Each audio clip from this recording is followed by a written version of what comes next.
대한민국 모든 국민이 경매를 아는 그날까지. 안녕하세요. 경매부 장관 제니입니다. 오늘은 부동산 세금에 대해서 한번 알아보도록 할 건데요.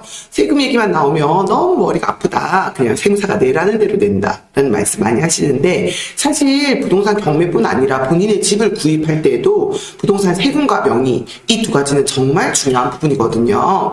이 두 가지를 그런데 아무도 쉽게 알려주지 않더라고요. 사실 경매를 처음 배우시는 분들도 제일 먼저 아셔야 될 게 권리 분석도 아니고요. 그리고 물건 검색도 아닙니다. 제 생각에는 세금과 명의를 정확히 아셔야지만 본인의 돈을 아주 많이 아끼시고 시작하실 수 있어요. 누군가는 1억이라는 시세 차익을 남기고 7천만 원을 세금을 내고요. 또 다른 누군가는 1억이라는 시세 차익을 남겼는데 2천만 원밖에 세금을 내지 않는데, 이 이유는 바로 명의에 있습니다. 명의를 처음에 어떻게 선정하느냐에 따라서 세금을 많이 아낄 수가 있어요. 부동산 경매를 처음 시작할 때 가장 쉬운 게 주택 투자거든요. 그래서 오늘은 제가 주택 투자를 기준으로 세금을 알려드리도록 할게요. 아주 쉽고 재밌게 알려드릴 테니까 저만 믿고 따라오세요. 부동산 세금은 총 3가지 종류만 알고 계시면 됩니다. 우선은 물건을 구입할 때, 취득했을 때 내는 취득세, 그리고 보유를 할 때 내는 보유세, 그리고 물건을 팔 때, 양도를 할 때 내는 양도세가 있습니다. 다시 한번 3가지 기억해 볼까요? 취득세, 보유세, 양도세.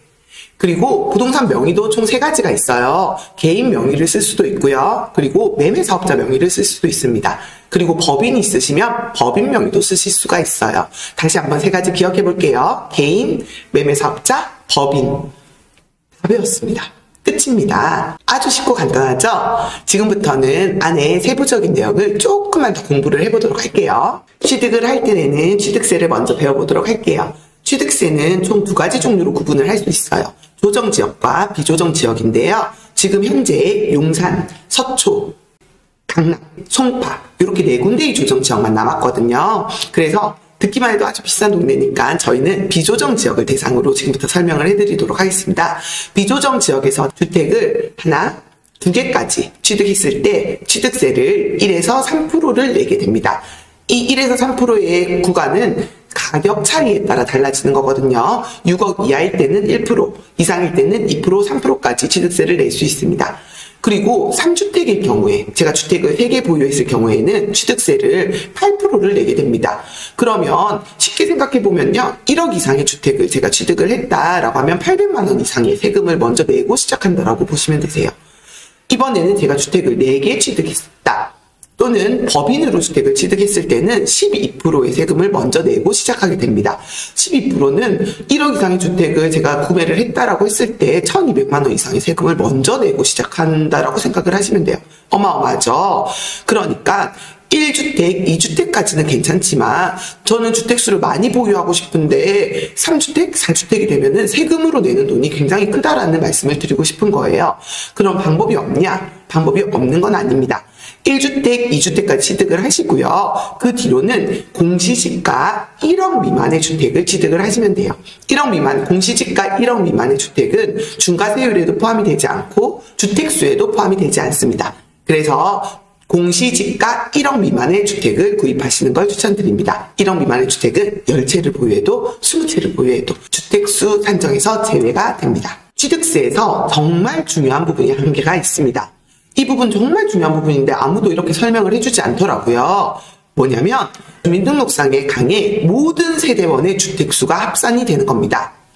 무슨 말이냐면 예를 들어 제가 엄마랑 같이 살고 있는데 엄마에게 주택이 1개가 있고요. 그리고 제가 투자를 한 주택이 2개가 있어요. 그런데 저희가 주민등록상에 같은 세대원으로 포함이 되어 있으면 저희의 주택수는 총 3개가 되는 겁니다. 다시 한번 기억해 볼게요. 주민등록상의 모든 세대원의 주택수는 합산된다. 기억하셨을까요? 2022년 12월 21일부터 취득세 완화 얘기가 나오고 있는데요. 아직 법 개정이 되지 않은 상태니까 이 표를 기준으로 취득세는 알고 계시면 되겠습니다. 취득세는 끝! 이번에는 보유를 하고 있을 때 내는 보유세에 대해서 설명을 드리도록 하겠습니다. 보유세는 총 2가지 종류가 있는데요. 재산세와 종부세, 종합부동산세가 있습니다. 사실 저희는 소액 투자자이기도 하고 보유세 같은 경우에는 많이 내지는 않거든요. 그래서 신경을 크게 쓸 부분은 아니지만 한 가지만 기억을 하고 계셔야 됩니다. 재산세인데요. 재산세를 낼 때 6월 1일을 기준으로 누가 보유를 했냐에 따라서 재산세를 내게 됩니다. 무슨 말이냐? 6월 1일 날 제가 부동산을 소유를 하고 있으면 제가 재산세를 내게 되는 거예요. 그런데 제가 재산세를 한 번이라도 아끼기 위해서 6월 1일이 되기 전에 부동산을 매도를 했단 말이에요. 그러면 그 매수를 한 사람이 있을 거 아니에요. 부동산을 산 사람, 그 사람이 재산세를 내게 되는 겁니다. 다시 한번 기억해 볼게요. 6월 1일을 기준으로 누가 보유를 했냐에 따라서 재산세를 내게 된다. 보유세는 여기서 끝! 오늘은 저희가 부동산 세금에 대해서 알아보았는데요. 처음 시작할 때처럼 여전히 어렵고 힘든가요? 아니죠? 이렇게 쉽고 재미있는 영상 많이 알려드릴 테니까 꼭 도움이 많이 되셨으면 좋겠습니다. 자, 지금부터는 센스 있는 데니의 1분 요약 정리 시작합니다. 부동산 세금은 총 3가지 종류가 있어요. 취득세, 보유세, 양도세. 명의도 총 3가지 종류가 있습니다. 개인, 매매사업자, 법인. 취득세에서 유의를 할 부분은요. 개인이 1에서 2주택까지 취득을 했을 때는 1에서 3%의 세금을 내지만 3주택일 경우에는 세금이 8%, 4주택일 경우에는 법인과 동일하게 12%의 세금을 내고 시작한다는 걸 잘 기억해 두시면 될 것 같아요.